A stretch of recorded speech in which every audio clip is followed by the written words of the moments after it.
Commander Replay. It's podcast co-host appreciation day as I check out this Sylvia and Khorvath list built by my podcast co-host, Kristen. Can I win with a Boros deck that doesn't have Sunforger? Find out next on Commander Replay. I want to thank my awesome Patreon supporters. You guys are awesome. If you want to help support the channel and vote on which decks I play next, feel free to check out my Patreon at the link below. And be sure to use the new TCG affiliate player link as it helps support the channel and it doesn't cost you anything. Welcome back, everyone. Today is Podcast Co-Host Appreciation Day as I'm running a Sylvia and Khorvath deck as created by my podcast co-host, Kristen. She doesn't know that I'm doing this, by the way, so she'll probably get caught off guard when this video goes up. But she's talked a lot about her Sylvia and Khorvath deck in the time that I've known her, and I've been really interested to take a look at it and just see what it can do, so that's what we're doing today. Take a look at this opening hand. I'm not in love with it. We've got double white with the Tapland Desert and the Scavenger Grounds. It feels a little awkward to me. I'm going to take the free mulligan on this one. Definitely a lot more mana in this one. We've got Temple of the False God, not a card that I love. But we do have the double red, so theoretically at some point we can get to this Reforge the Soul that seems okay. It's not my favorite, but... Oh, and we're going last. No good. No good. So as I mentioned, we are playing Sylvia Brightspear and Khorvath Brightflame, two Boros commanders that I still think are pretty underrated on the Boros scale. There's just a lot of different things you can do with knights and dragons. There's also some Voltron things you can do because you have easy access to double strike on both of them. I like that as well, out of the command zone nonetheless. Oh my, that's a turn over there. Thraximundar going turn 1 Mana Crypt into Soul Ring, into Herald's Horn on zombies. So it looks like Thraximundar zombie tribal. Eeh. But anyway, yeah, I do think that Sylvia and Khorvath do get a little bit overlooked because they came out during the summer with Battle Bond, and I think there's just a lot of cool things to be doing with these commanders. Also, with Syr Gwyn, who's at the table being piloted by Lord of the Board. A lot of people ask about Knight Tribal, and I really don't think Knight Tribal is the best way to go with Syr Gwyn. There are some struggles there. There is not a great payoff for being knights with Syr Gwyn. Knights have this problem of everyone just goes bigger and goes over the top of them, and Syr Gwyn doesn't really address that in any way. Syr Gwyn is really good at being a Voltron commander, though, so... that is something to think about, but a lot of people have asked me, what do you think is a better Knights deck? Queen Marchesa, Ariel, and honestly, I think some of your better Knights decks are actually going to be Sylvia and Khorvath, which we're playing today. Now, you will have some dragons in there as well, but the dragons do cover up a large weakness of the Knights, which is that they get small, and also Khorvath gives your Knights flying, which is a really big deal. That evasion is so good, especially as the game goes longer and the board gets clogged up and all those kinds of things. So I think that's a really good Knights deck. I think Adriana is actually a reasonable Knights commander because one of the problems of Knights is that they are small, but there are a lot of ways to give them double strike. So if you're putting like 2 or 3 extra power on your Knights, and even more than that if you take extra combats, if a lot of your Knights have double strike, then that's actually a very meaningful amount of damage. So, I'm not a big fan of Ariel. I saw a lot of that deck when it came out, and I really wasn't impressed with what it was doing. So, if you're thinking Knight Tribal, I'm really kind of on Sylvia and Khorvath or Adriana as commanders. That's where I want to be personally. Anyway, while I was talking, opponent fires off a Scheming Symmetry. I didn't see who they gave the tutor to. Maybe Kresh, since they're having a slower start than Thraximundar. I'm not sure. Anyway, that brings it to our turn 1. We draw into a mountain. It's going to be a little bit awkward with the colors here. But we will pass turn like that. Ideally, love to find a plains at some point. If we can at least start looting with Nahiri, which seems like it'll be a good idea. Got some old school commanders in this game. We got Kresh the Bloodbraided. Pretty cool Jund commander. One that I just haven't seen in a very long time. Kresh is cool. You kill a couple creatures, it gets really large. Here's the Thornscape Familiar. Yeah, first strike, black and green spells cost 1 less. Seems good to me. I'd sign up for some cost reduction right now. And opponent getting a Mana Crypt and a Herald's Horn trigger. Also throwing it back a little bit, we got Thraximundar. Based on what opponent's playing, it does look like it's going to be a zombie tribal deck. But Thraximundar is one that actually does scare me quite a bit. When I used to play a lot of 1vs1 commander, before I started this channel, Thraximundar was one that people would play a lot, and Grixis Control with Thraximundar was a really nasty deck. Especially because I was playing a lot of Aurelia, and, I didn't necessarily have tons and tons of creatures in play. And Thraximundar coming in for big damage and making you sack a creature hurts a lot. Opponent lays down a Glenalendra, no big deal, and a Lord of the Accursed. It's turn 2. feels so far behind already. There's a Sword of the Animist for the Syr Gwyn opponent, yeah. There's some Lightning Greaves, at least gives us something that we can do. Play the Lightning Greaves. Kresh should have some removal. That's a thing that a Kresh deck likes a lot, so hopefully Kresh will have some answers. Opponent's going to play a Runic Armasaur. Whenever an opponent activates ability of a creature or land that isn't a mana ability, you may draw a card. I'd sign up for one of those right now. Oh, man. A little bit nervous about our current hand situation. Reasonable chance that I probably should have mulliganed to another hand. Yep, there's Thraximundar. Now, one thing I should point out is that Kristen's playgroup is a bit more casual than a lot of the playgroups that I play in, so, you know, by design, her deck is probably a bit slower than I would typically build one of my decks.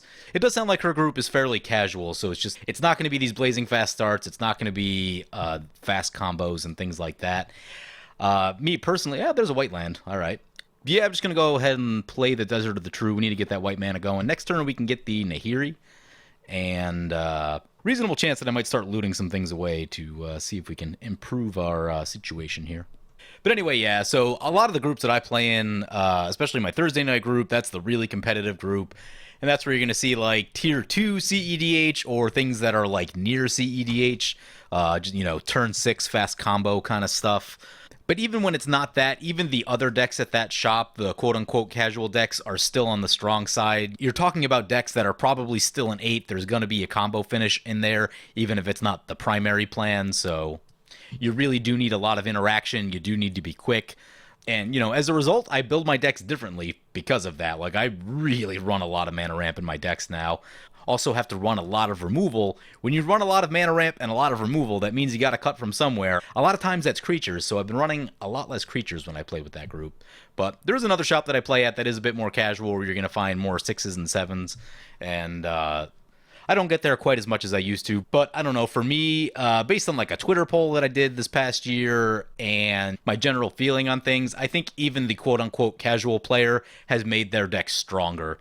And with the newer commanders that have come out, I think it's very easy to make a strong deck, even on a budget these days. So, you know, I think just the average power level of decks has gone up. So for me, mentally, I kind of plan for facing stronger decks most of the time, or at least, you know, reasonably strong. To the point where, in paper, I have a deck at every power level, but I can only fit so many things in my backpack, so I've actually been forgetting to put some of my lower power decks in there. It hasn't really been an issue, but there has been one or two times where I'm like, ooh, hey, this is the weakest deck I have, and, you know. I think my weakest constructed paper deck currently is probably Ashling the Pilgrim. And it's weak in that it doesn't have like a super fast win condition, but, you know, it's repeatable removal from the command zone. And sometimes it just Voltrons people to death really quickly. It's a thing that it can do. There's a Colossus Hammer coming down for the Syr Gwyn. That's one that'll make your life total go away really quickly if you get hit with it. So there is that. That's a Chaos Warp. Chaos Warp brings up some interesting decisions. I would love, I mean, more than anything, I want like 2 planes and an Hour of Revelation. The problem right here is that if we just play Nahiri, there's a lot of creatures on board that can just attack it and kill it. So that's not amazing. Like, I know a board wipe needs to happen, which I'm torn between playing Nahiri, getting it killed, basically using it as a one-shot removal spell or a one-shot loot. The other thing we could do, we could play Sylvia, but then we run the risk of Sylvia getting blown up. But if no one ever plays a board wipe, then it's tricky. I think I'm just gonna go with Sylvia right here. I don't love it. Like, I'm not in love with this play, but I think it's the best of what we got going right now. We're just gonna put boots on and leave up blockers. I think I'm gonna give myself the shuffle though. I'm not loving the way that our deck has been shuffled here, so hopefully drawing some white mana soon. We'll play the Temple of the False God since we don't need anything to do with the mana this turn. Put the Lightning Greaves on Sylvia. Does playing Sylvia mean that we just get hit with Thraximundar? Maybe it does. Maybe that wasn't the best play. Who are our opponents again? You know what? Let's just send it into the zombie opponent. If they make a sack it, they make a sack it. Hopefully Kresh has removal. Someone's got to play a board wipe at some point, so. Actually, opponent gonna block with Lord of the Accursed, and those will trade. I'm actually okay with that. So Lord of the Accursed down. Chaos Sphere, what is this? Creatures with flying can block only creatures with flying. Creatures without flying have reach. Wow. That's a silly little card. I've never seen that one before. That's actually pretty relevant against us. Our Khorvath gives our stuff flying. So all of our flying creatures won't be able to block ground creatures. And opponent's creatures can block all of our creatures if they have flying. That's probably a candidate for this Chaos Warp. Crap, you know what I should have did? We should have just Chaos Warped the Glenalendra. Didn't realize that Thraximundar was tapped out right there. Because now it's actually going to be hard to get a board wipe through the Glenalendra. Here comes a Phyrexian Altar for the Thraximundar. Yep. Take a quick peek at this deck real quick. I didn't look through it extensively. I've looked at it at points before, but I did not look through it extensively before playing it right now. Ooh, this deck does not have Austere Command and Hour of Revelation. Those are cards that I like to lean on pretty heavily. It does have a Biforce, a Magma Quake, Blasphemous Act. Got some creature-based removal in Tyrants, Dracuseth, Balefire Dragon. As long as the boot sticks around, we should be able to like get some damage going. There's a Lava Coil. What's Burn Away do? 6 damage target creature. When that creature dies, exile all cards from its graveyard. Opponent sending the Thraximundar our way. Yep. Phyrexian Crusader, protection from red and white. Infect. Seems relevant. Gonna put Sword of the Animist on it. Sure. Brings it back to our turn. There's some Swiftfoot Boots. Okay. I think we're probably sitting on Chaos Warp. Yeah, play the Mountain. We could get Khorvath, but it's just gonna die to Thraximundar, so that's not at all helpful. Play the Swiftfoot Boots. See if Kresh has some removal. Curse Totem for... Oh, nice! Okay. Curse Totem resolves, which means Glenalendra can't counter things. Cool. Opponent needed to counter that. Note that Syr Gwyn gives the ability to the equipment. It says equipments you control have Equip Knight 0, so Curse Totem would not affect the equipping of stuff. Opponent's got a Herald Horn trigger and a Mana Crypt trigger. So Glenalendra into the Kresh opponent, and Thraximundar into the Syr Gwyn. Syr Gwyn will have to sacrifice their Phyrexian Crusader. So Thraximundar not making friends at the table. Oh, nice. Opponent's going to block the Glenalendra with the Rurik Armasaur. I think they forgot about this Chaos Sphere, which means I've been thinking about what to shoot with this Chaos Warp, and I think it's actually going to be the Chaos Sphere because I think it's a little too damaging to what our deck wants to be doing. I think there's more ways to blow up artifacts in this deck than there are enchantments. We'll take a peek at that. There's a Crush Contraband, Collective Effort. What's that hit? That hits enchantments. I guess there's a few ways to get rid of enchantments. Biforce off the top would actually make me pretty happy. I would blast a lot of these artifacts. Opponent's going to proliferate with the Karn's Bastion. That's going to trigger the Rurik Armasaur. Opponent will get to draw a card. Notably, Syr Gwyn is at 16 commander damage from the Thraximundar. They are one hit away from dying. I see what they're doing. So it looks like they've got an Infect sub-theme. Oh, hey now. So the Proliferate kills the Glenalendra, which is reasonable. But they don't have white mana, which they mentioned in the chat. And, you know, a card like Karn's Bastion will cost you. I have found the colors to be pretty tough in Syr Gwyn. 6 mana and Mardu is a cost. You do not want to run very many colorless lands in that deck. So in step, we're going to Chaos Warp the Chaos Sphere. So Chaos Sphere gone. Could use a big draw right here. Mass removal, I think, is where we're at. We draw a Myriad Landscape. Little bit awkward. Wasn't looking for that. I guess we're going to play it, though. Next turn, that'll get us white mana, which we badly, badly need. This turn, we're going Reforge the Soul. Opponent puts a World Spine Worm into the graveyard, so it's going to shuffle. All right, so our mana situation is now better. We got a Sunburn's Invocation. If we have time to stick that, that's a really good card. I don't know that we will, especially without more removal. But hopefully Kresh got some removal because someone's got to get rid of this Thraximundar. Ideally, they would blow up a few artifacts in the process also. Opponent discarded. Opponent's got a Filth in the graveyard. That's actually really good. They did discard a Terminate.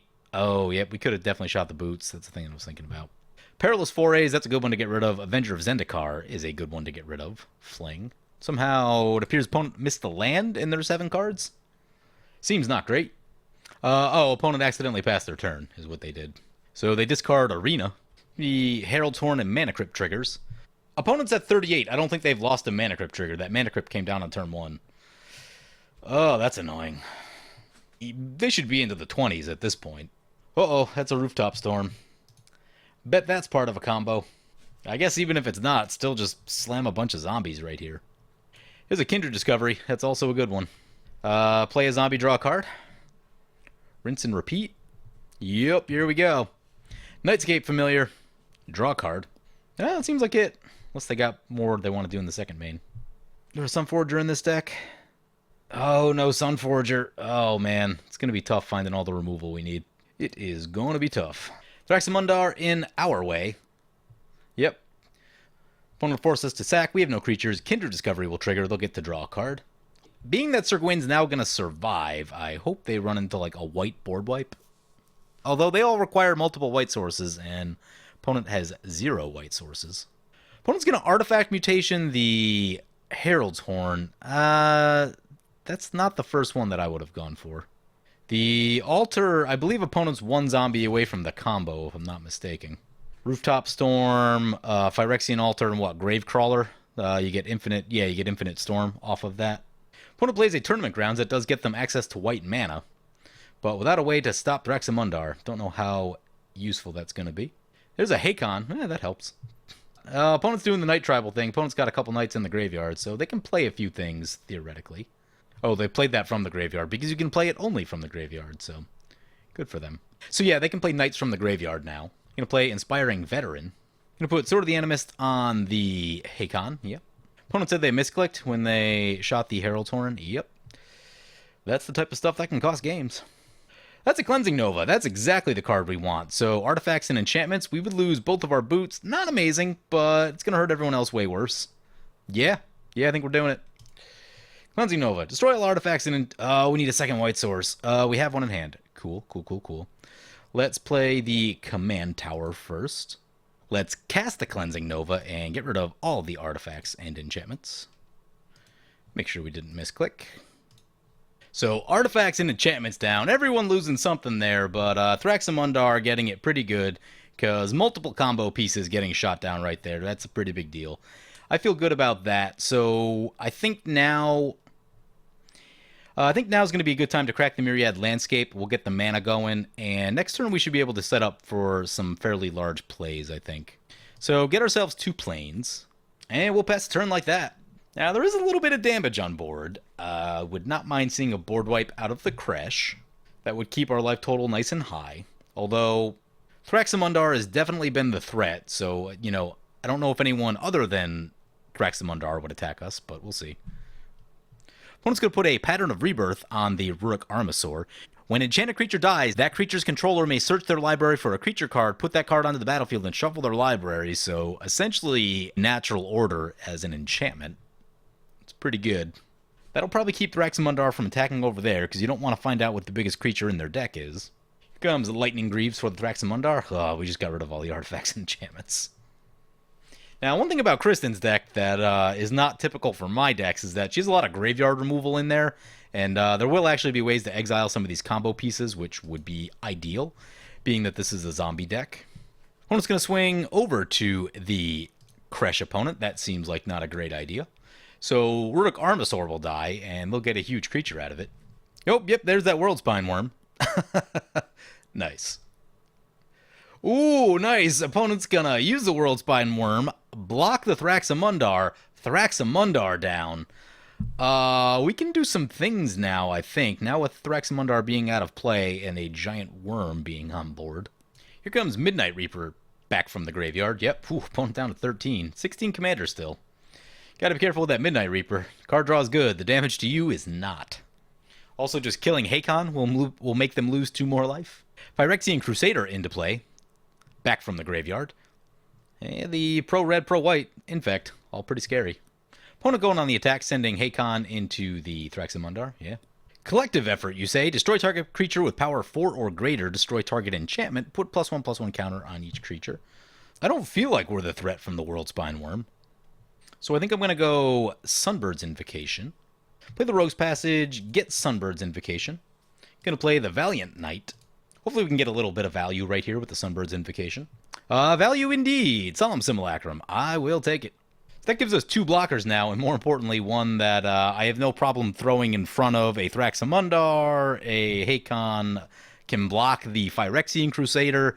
Solemn Simulacrum actually a really good hit right here. Let's see if there's an Emeria in the deck. Doesn't look like it, actually. So our planes count, not too relevant, but I'm going to keep grabbing plains since we are very short-handed on white. Or at least we were. Feeling a bit better about it now. We've got 3, 4, 5 white sources with the 6th one in hand. That's not too bad. And then we've got 1, 2, 3, 4, 5, and a 5th red one. Okay, yeah. Probably start going for red sources again after that. So now we got 2 creatures in play. I feel decent about that. As long as we don't get hit by the World Spine Worm, which has Trample and Swamp Walk, things should be alright. Oh, that's a Traverse the Outlands. Opponent's gonna get a lot of lands. 15 of them, to be exact.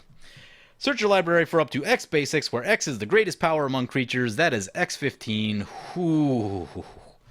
Kresh is probably the new threat.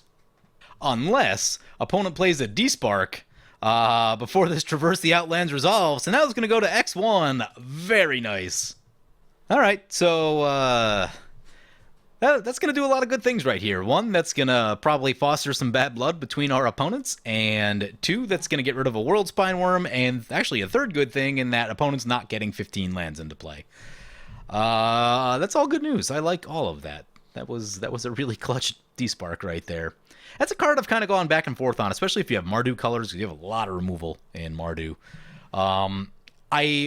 Personally, I don't like removal that can't hit an intended target, so I tend to go for the broadest form removal that I can whenever possible. So for me specifically, just as a quick example of this, I like Return to Dust more than I like Crush Contraband, at least in like a 1 or 2 color deck, because Return to Dust gives you freedom of targeting, but the restriction is timing. I'd rather work around the timing restriction than the targeting restriction. I've had more times with Crush Contraband where I need to blow up 2 of the same type of target, and you just can't do that with Crush Contraband. So I really like my removal to be as broad as possible, because I don't want my removal to miss the thing that I need it to kill. So if you're wondering, I absolutely love Generous Gift, and Chaos Warp is also very good, but Chaos Warp does cause a problem every now and again. Every so often someone flips an Eldrazi or an Avacyn or something ridiculous, but most of the time, I'd say 75% of the time, the thing you're getting rid of is worse than the thing they get. So opponent can attack with his Midnight Reaper, opponent blocks with a Saproling. This turn, we have enough mana to go Sylvia and Khorvath, which will give all of our dragons and knights flying in double strike. Seems like it could be a pretty good thing. That would also give us the ability to hit 2 cards with Sunbird's Invocation. And the Valiant Knight's going to pump up our knights even further. This all seems like a lot of really good things. So I think we're going to be able to punch out some damage. Dragons we control will have double strike. So the knights don't yet have double strike. If we had 5 extra mana, which we won't in all likelihood this turn, we could give our knights double strike. Although, we'll see. I might go Khorvath first. Yeah, maybe go Khorvath first, wait on Sylvia. Because that's 5 mana right there we could put into the Steel Claw Lance. There's one you don't see. Equipped creature gets +2/+2. It has Equipped Knight 1. It's a little underwhelming for me. Just of note, I just looked down. We are at 15 commander damage also. We've been hit for 15 by Thraximundar, so we do not want to take any additional Thraximundar hits. Opponent's got a Valiant Knight of their own. That did come in from the graveyard. And it's pumping up their team a little bit, starting to get a little bit of power going on their knights. Thraximundar takes an Infect hit for 4. Note that this Karn's Bastion's still in play, so opponent can proliferate. Something to be careful of, sort of limits the amount of time that might be available to them. We draw into a Direfleet Daredevil, not a knight, unfortunately. However, it does allow us to play instants and sorceries out of our opponent's graveyard. The best thing you can probably find is a tutor. Let's see what opponents have. Terminate is reasonable. Fling, meh, I don't think we want to be flinging. Artifact Mutation is reasonable. Get ourselves some Saprolings. Curse Totem is good against certain things, although bad for our Valiant Knight. Maybe good to shut off opponent's Valiant Knight. I'm actually a little bit worried about what the Syr Gwyn opponent can do. They have mounting stuff on board, and if they double strike Valiant Knight next turn, that's a lot of damage, and doesn't seem amazing. But maybe we'll wait. We'll wait on that. So let's play Khorvath. See what we hit off the Sunbirds. Oh, is this cast from hand? Oh, it's cast from hand. I always forget that. Every single time. Oh, yep, that's Dreams Shattered. I'm not going to use the Khorvath ability right here. Let's see what other stuff's in the graveyard for opponents. Surprisingly, no spells from the Grixis opponent in the graveyard. That is very, very surprising. A D-Spark and a Scheming Symmetry. Is there a Feast and Famine in this deck? Oh, no Feast and Famine. Most of my favorite Boros toys, not in this deck. So sad. True Conviction seems like it'd be a pretty good place to be. I would love to keep ourselves from dying to combat damage. Any way in which we can do that? Oh, I would love something instant speed that we could, like, not die. Where does Scheming Symmetry put it? It puts it... Such as the library stuff, puts that card on top of it. Doesn't help us unless we go Mask of Memory. So let's just see. What if we went... Let's play the land, untapped. 2 for the Dire Fleet. 1 for the spell. 2 to play the Mask of Memory. 1 to equip the Mask of Memory. That's not enough to get a Blasphemous Act. Okay, so we're gonna have to, like, hold back and just kind of do blocking and things like that. Let's play the Mask of Memory. Love to hit a Soul Ring in here somewhere. Well, there goes the Blasphemous Act. That makes me sad. We'll equip the Mask of Memory. I think we're gonna go in the air and just kind of hold things back for now. Safest bet, I think, is to attack Thraximundar. They've been the arch enemy all game. If we could Alpha Strike better on the Knight's opponent, I would, but this Alpha Strike is looking a little meek at the moment, so therefore not an Alpha Strike at all. So we'll just get in for 3 to the Thraximundar opponent. Get some card draw going. So we draw a land and a Taurine Mauler. Taurine Mauler is good because it's a changeling and it'll have the abilities of both Sylvia and Khorvath. Land is good. Collective Effort is feeling like the weakest one of the bunch at the moment. Opponent's kind of got a go-wide thing over there, so, like, killing a single creature is fine, but it doesn't wow me. You really need to be killing multiple creatures. We already got rid of the enchantments. Putting a +1 counter on each of our creatures, it's not amazing, but I think I'm just going to discard the Collective Effort. I do want to keep that land set up for next turn, especially the Collective Effort not being an exile effect. If it was exile, might hold on to it a little bit more, but since it's not. Well, we just skipped by Khorvath's Fury and Lathless. Lathless is pretty cool. Kind of wish we weren't doing that. So no value on the Sunbirds right there. Hurts a little bit. But we do have a Flying Haste Taurine Mauler into play. Ideally, we would draw a dragon or something with a big CMC off the top so we could cast it into the Sunbirds and get that whole thing going. Right now, these small casting cost cards are not the best for Sunbirds and getting value out of it. Ooh, you know, it has to be from hand, right? Whenever you cast a spell from your hand. Okay, so Dire Fleet Daredevil is not going to help us with the Sunbirds. I was just thinking for a moment, if we went Traverse the Outlands, that could be interesting into the Sunbirds, but that's not going to work. Here comes a Grave Titan for the Kresh opponent, and that'll put a counter on the Taurine Mauler. Notably, Grave Titan does have Swamp Walk and Death Touch. We don't have Swamp, so as long as no one lays an Urborg down, it shouldn't be too big of a problem for us, but it's still, you know, it's the type of thing that wins the game in a couple turns if it stays out there, so you got to be careful of that. Here comes Thraximundar back to play. That'll trigger the Taurine Mauler. And the better news right here is that 2 opponents are now tapped out. Gonna put boots on the Thraximundar. Yep. Try to protect it from the spot removal. Opponent's gonna crack a fetch. Does this mean we're seeing the spot removal? Yes, indeed. That's a Bedevil on the Thraximundar, and more importantly, another counter on our Taurine Mauler. As soon as we lay down Sylvia, it's going to have Double Strike. Also, we can activate it right here if we need to. I would love to see True Conviction. True Conviction off the top would make me so happy. Ooh, opponent's going to play a Liliana Dreadhorde General. Whenever a creature you control dies, draw a card. It can create zombies. It can make players sacrifice 2 creatures. That's a nasty one. And then the ultimate. Each opponent chooses a permanent of each type they control and sacrifices the rest. Whoo! Opponent going to send the Phyrexian Crusader over to the Kresh. Midnight Reaper to the Thraximundar, and going to sit back with the rest. Very anxious to see what opponent does with their commander here. A reasonable line of play might be Dire Fleet Daredevil on Bedevil, shoot the Planeswalker. Or actually, we could, as long as we don't get hammered too hard right here, we can, we should just be able to kill the Knight opponent. Oh, a lot of creatures are about to die. Okay, it's only whenever a creature they control. That's good news. This one will make them lose life, though, so they're going to make flirting with disaster there. Life total's going to be getting low. So, blocks happen. Opponent loses 1 creature. Midnight Reaper will trigger. Opponent's going to go the Sacrifice 2 Creatures mode. The first one's easy. That's going to be Solemn Simulacrum. What is the second one going to be? Valiant Knight can essentially be replaced with Sylvia. Keeping Khorvath in play, although we could get Khorvath back, it's a lot of mana to get Khorvath back, and I think the flying is the most important thing. So I think Solemn Simulacrum and Valiant Knight down. Oh, that's each player, so opponent has to sacrifice 2 creatures as well, which means Midnight Reaper triggers 2 times, and Liliana triggers 2 times. We get to draw with Solemn Simulacrum. Volcanic Offering is a reasonable card. It's got decent CMC, so we should be able to find something with Sunbirds if we need to. We don't even have to do anything, and opponent's already in range of Khorvath.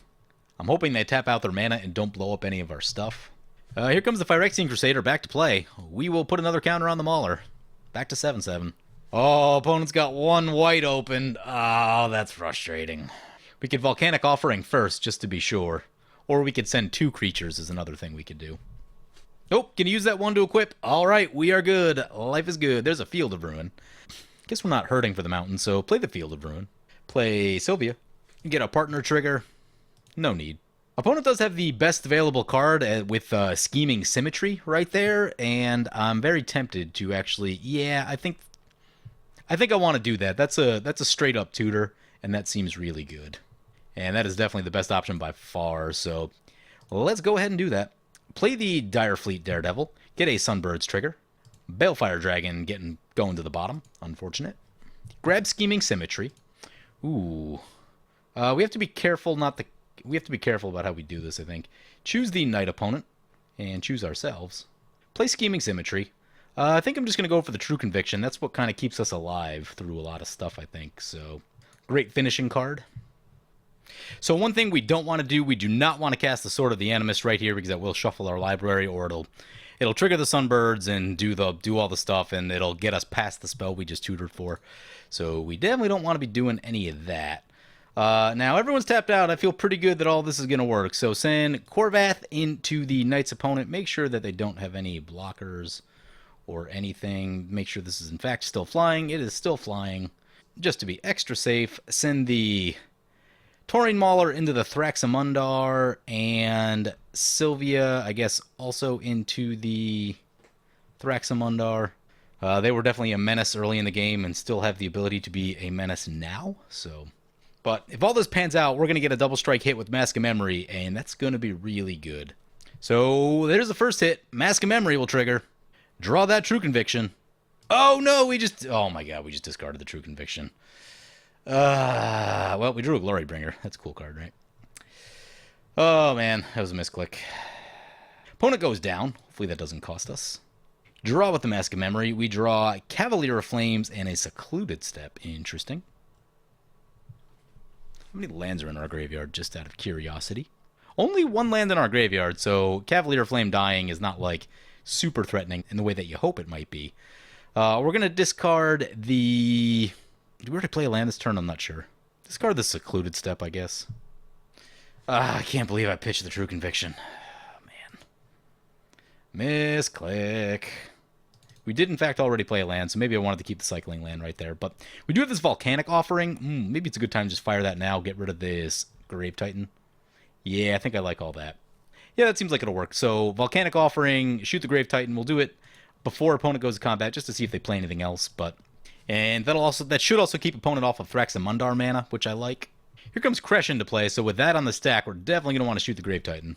Actually, we could wait for it to resolve, and then get both of them. Assuming that opponent wants to play along. Plus the Taurine Mauler. Opponent's going to go to combat? Sure. Volcanic Offering time. I love this card. Just makes me so happy. Let's shoot the Mosswort Bridge. So we'll choose the Kresh opponent. They'll get to destroy a non-basic land that we do not control. We will choose the Kresh. And then we'll choose opponent, and they will get to destroy a creature as well. And Sunbird's Invocation will trigger for X5. We got a Silverblade Paladin and a Bloodthorn Steward. Those are both cool. Double Strike is always nice. Commander creatures you can control have +2/+2 in haste. That's also kind of cool. That one has Double Strike. That has Double Strike. That has Double Strike. I think I'm going with Bloodthorn right here. Everything's got Double Strike already, so seems correct. So this working out perfectly. Each opponent will lose a land. Kresh and Grave Titan going to get blued up. Both go down. Kresh trigger. Grixis opponent has to have removal. Otherwise, we are set up to do a lot of damage. Here comes a Diregraph Captain. That'll trigger the Taurine Mauler. Gonna put some boots on it? Sure. That brings it back to our turn. That's a Mirren Crusader. That's a pretty sweet card. Play the Mountain. Gonna play the Cavalier Flame. Sunbird's Invocation will trigger.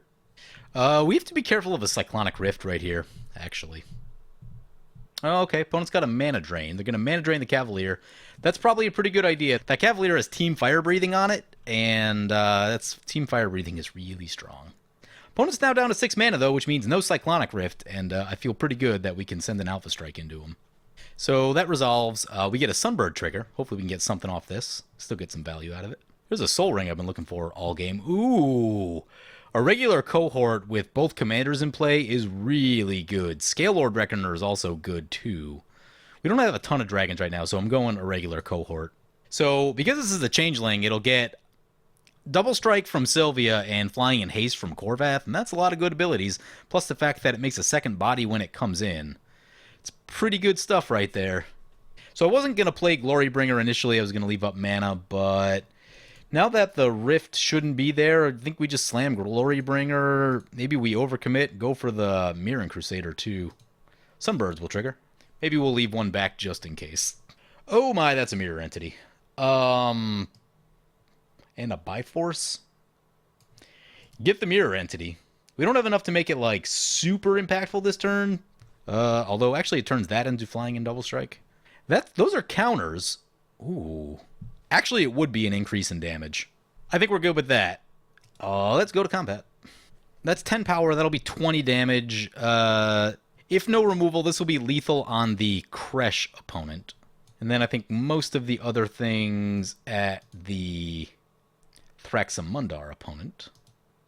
And for some reason, opponents don't die, then we'll play Mirren Crusader as a blocker. Actually, we have to use our mana right here. Yeah, just use the mana. Okay. Hopefully we don't die to anything on a backswing, but I feel confident this is going to work. No blocks. First opponent down. That's only the first hit. Mask of Memory will trigger. There's a Lathliss. Discard the Khorvath's Fury. And opponent dies on the second hit. Nice. Getting there. What did opponent have? They had Bloodspore, Thrinax, Endrixar, Outmaneuver. Opponent's problem was they didn't have enough lands that game. It was turn 11, and they're on, what, like 6 or 7 lands right there? So they just didn't ramp. They didn't make all of their land drops. If they just made all of their land drops, they would have been able to cast all of this stuff. And, you know, those are things. There's some combo pieces there. These cards are going to do things. So, you know, that was a land problem for them. Thraximundar was the archenemy early and the archenemy throughout most of the game. That's not a great place to be. You can have one of the best decks ever, but if you're the archenemy, then it's just hard. And from the Knight opponent, we saw some interesting things. They were doing the Hakon plan, something I've thought about a little bit. It does make them really recursive, which is cool. But you notice that they never cast Syr Gwyn, even after Thraximundar was gone.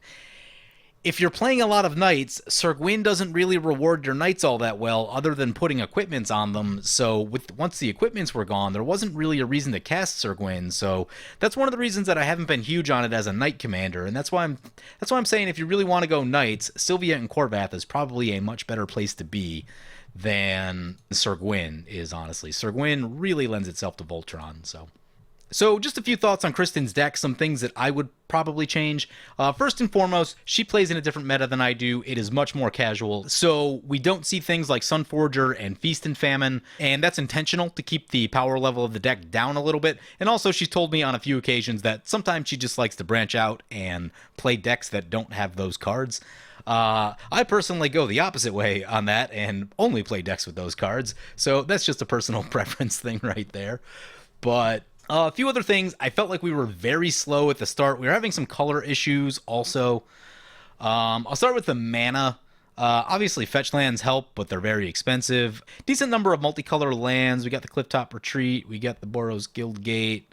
I'd probably go for the bounce land also. I just like the bounce land, even though they're maybe a little bit out of vogue, especially with the format speeding up a bit. I'm not huge on the deserts personally.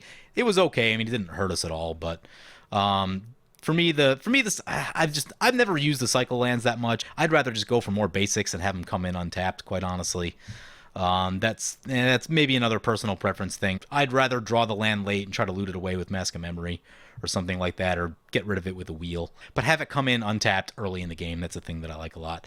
I've talked about it a lot. I'm not a huge fan of Temple of the False God. I don't particularly love it in this deck either. You know, it almost got awkward for us. Things were a little weird at the start. We worked around it, and it was okay. But I was very nervous with our starting hand. I would have gladly taken a Plains and just gotten Sylvia on turn 3 in that spot. So that's something I would change.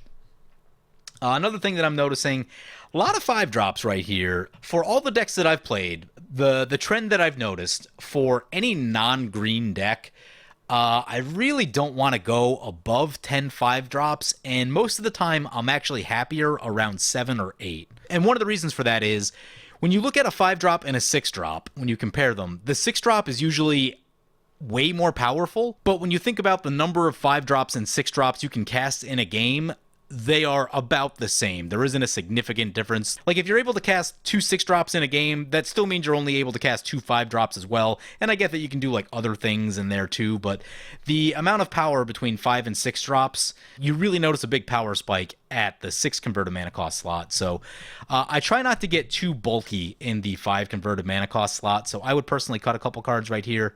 The Gust Cloak Cavalier was looking a little meh for me. That's probably one of the first ones I would get rid of. Burn Away, as cool as it is, it kills a creature and exiles stuff from the graveyard. That is cool. A little clunky at 5 mana. If that was 4 mana and Sunforgerable, I'd probably be all on board for it. Khorvath's Fury is fine. It's not my favorite. The rest of these cards I really like a lot in the 5-drop slot, so there's a couple things you could get rid of. I would probably get rid of 1 or 2 cards in the 5 CMC and then move those up to 6 CMC.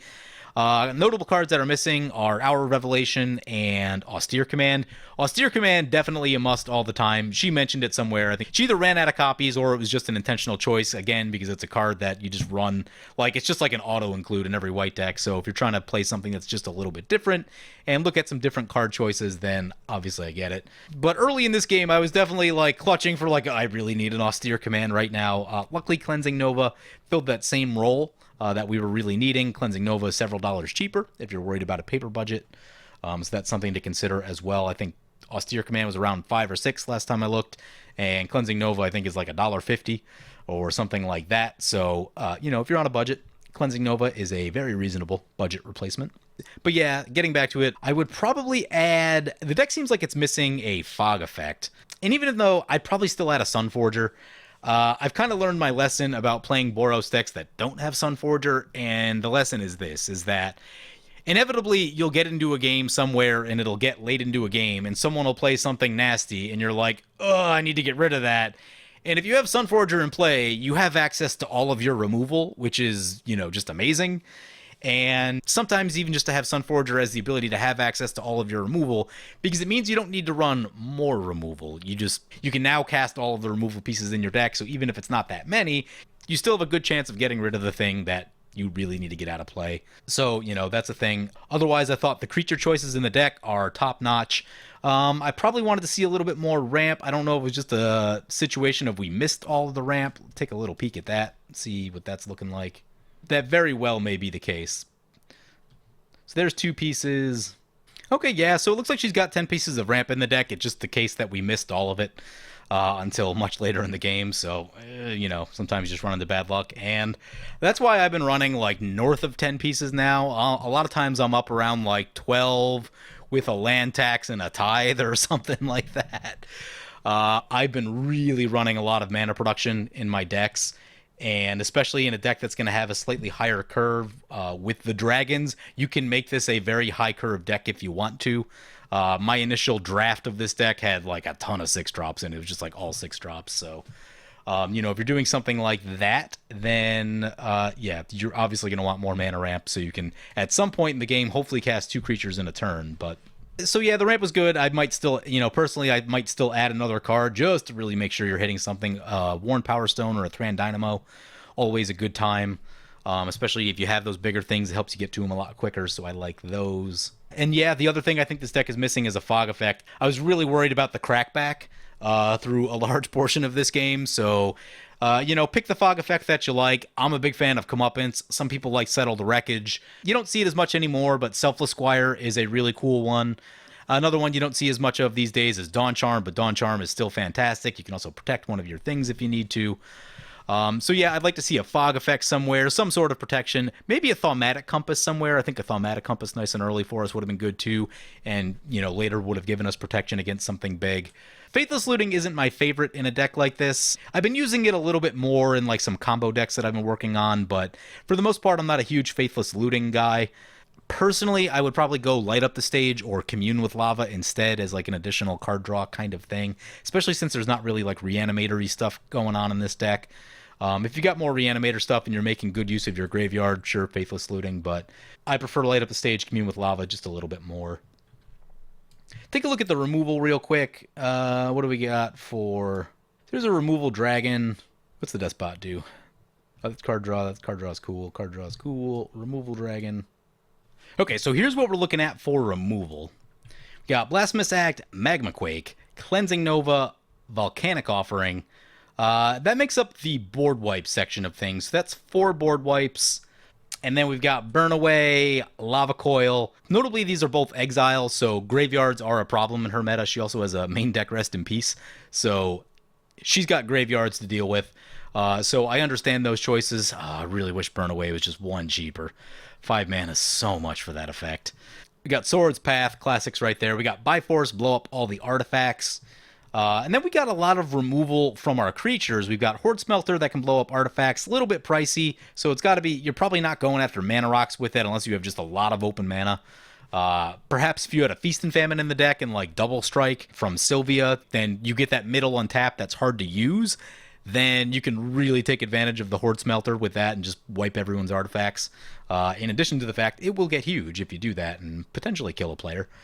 You've got Dracuseth, can kill a lot of things. You've got Tyrant's Familiar, is very solid. And you've got Glorybringer. So, that's a decent amount of removal right there. We got 10 pieces from your standard spell-based removal, I guess, and Rest in Peace. And then we've got 5 pieces of removal that exist on creatures, which is very solid. There's also a Chandra Flamecaller in this deck. That can act as removal as well. Didn't see that one initially. And, I guess there's also a Nahiri. And a Crush Contraband, so even more than that. So I guess I missed a few pieces going through this, but... And a Chaos Warp. It's like I didn't even look at all. And a Collective Effort. So lots of removal in this deck, and she's been talking about this a little bit, that in her meta, people don't run nearly enough removal. She's the one bringing the removal to the table and dictating the pace of the game. I'm an advocate for bringing lots of removal, but it also sucks to be the only player that's playing removal, because that means you have to take a turn off somewhere to play a board wipe, and it can be frustrating. It can be frustrating, and I've run into it a little bit, especially as we get into the more casual decks. Whenever I say casual, people just like leave all the removal at home, no, even if it's casual, there should still be a few board wipes in your deck. Like, you should be able to answer something. And sometimes what I've noticed is, when I say bring a casual deck, people will bring decks that are very light on removal, and it's turn 7, and things are about to get out of control because no one's played a board wipe at all. No one's played any removal, so, even though it's a casual game and the threats themselves aren't, nearly as threatening as, like, trying to slam an Avenger or Craterhoof super early, just the fact that, like, if you play a couple things and they all work together in some way, the game can be pretty scary on turn 6 or turn 7. So, a little reset in there, a little Blasphemous Act or something in there just to reset the creatures and kind of slow everyone down, keeps the game from, like, ending super quickly, even when it was just supposed to be a casual game, so... But yeah, she has talked about that it's a little bit frustrating that she has to run like all of the removal for the entire table. Don't be that person that relies on other people for all of the removal. Make sure there's some removal in your deck, at least 10 pieces. These days, I am personally around 13, 14, if I want my deck to be a little bit more high-performing. If you're talking about decks that are, maybe 7.5, 8, 8.5, somewhere around there, then you're going to want probably more than 10 pieces of interaction, So you want to know what I found interesting about all that? So she's running this much removal. What is that? That's 15, 20. That's 20 pieces right there. That's a lot. That is a lot of removal. I still felt really naked without Austere Command and Hour of Revelation. I lean on those cards so unbelievably hard. There was a moment early in the game where we really wanted an Hour of Revelation or an Austere Command against the Thraximundar opponent. They had Thraximundar was in play, and they had a lot of artifacts and enchantments out. It was like, oh, how are we going to get rid of all this? So I lean on those very heavily, and if I'm playing white, I definitely want those cards. But as nervous as I was, the tools were still in the deck to deal with everything. We got a Cleansing Nova right when we needed it. So that was pretty huge. But I won't lie to you guys, I was nervous. Oh, forgot a Steel Hellkite. Got a Steel Hellkite too. That's a dragon that is removal. Put that over there. So, you know, just as an easy way to power up a deck, if you're looking to make one of your decks stronger, more removal, more interaction.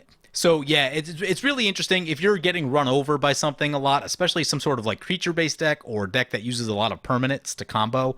Like when I think of a lot of black-white decks don't typically win by spell other than the occasional Torment of Hailfire or Debt to Deathless. A lot of times, if you're looking at a black-white deck that's going to combo, it's going to be a lot of permanents. It's going to be an aristocrat-style thing. You can shoot those permanents. So I encourage everyone to have one deck in their backpack that does have a lot of removal, something around 20 pieces.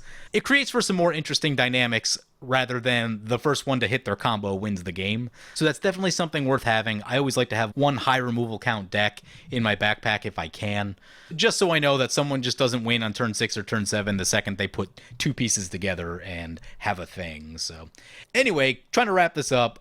So obviously she has this deck built just a little bit differently than the way I would build it, and that has a lot to do with the meta that she plays in. She doesn't need it to be the strongest deck out there. Whenever I build a Boros deck, I feel like I'm not only facing my opponents across the table, I'm also facing every opponent that's ever said anything bad about a Boros deck ever, so I'm always out there trying to like prove a point and build them very strong. And what that will do is that will blind me to other card choices because I get so focused on like the specific pieces of removal that are like quote unquote best in slot and that sort of stuff that, you know, I'm going to be blind to a card like the uses of Lava Coil and why it might be good, or the uses of Burn Away, why it might be good. I don't even run Cleansing Nova personally because for me, I know that I just need Austere Command in that slot. So there is a lot of value in seeing a deck built by someone else and seeing some different card choices. And even though I may not drop what I'm doing to put a Burn Away in my next deck, it'll be in the back of my mind that like, hey, if this really becomes a problem, maybe I need a Burn Away or a Lava Coil. So it is always good to just see other cards and how they perform. And I guess a few gameplay notes before we go. So obviously the removal showed up right when we needed it. Also, the Sunbird's Invocation was huge. If you can stick a Sunbird's Invocation and have it not get blown up, again, she said she plays most of the removal for the table, which means everyone else doesn't have that much removal. If your Sunbird's Invocation's going to stick, it is a really powerful card. And especially in a deck like this that's got a lot of 5 and 6 drops, it's a lot of high cast stuff that you're going to be hitting into a lot of other stuff with it. So, you know, it's a very greedy play, especially if you're in a faster meta. But if it works, it can just win you the game. And right at the end there, we did see it start to spiral a little bit. But yeah, sweet card. As long as it doesn't get blown up, it's going to be awesome. So anyway, hope you guys enjoyed this video. As always, feel free to comment, like, or subscribe. Thank you for watching.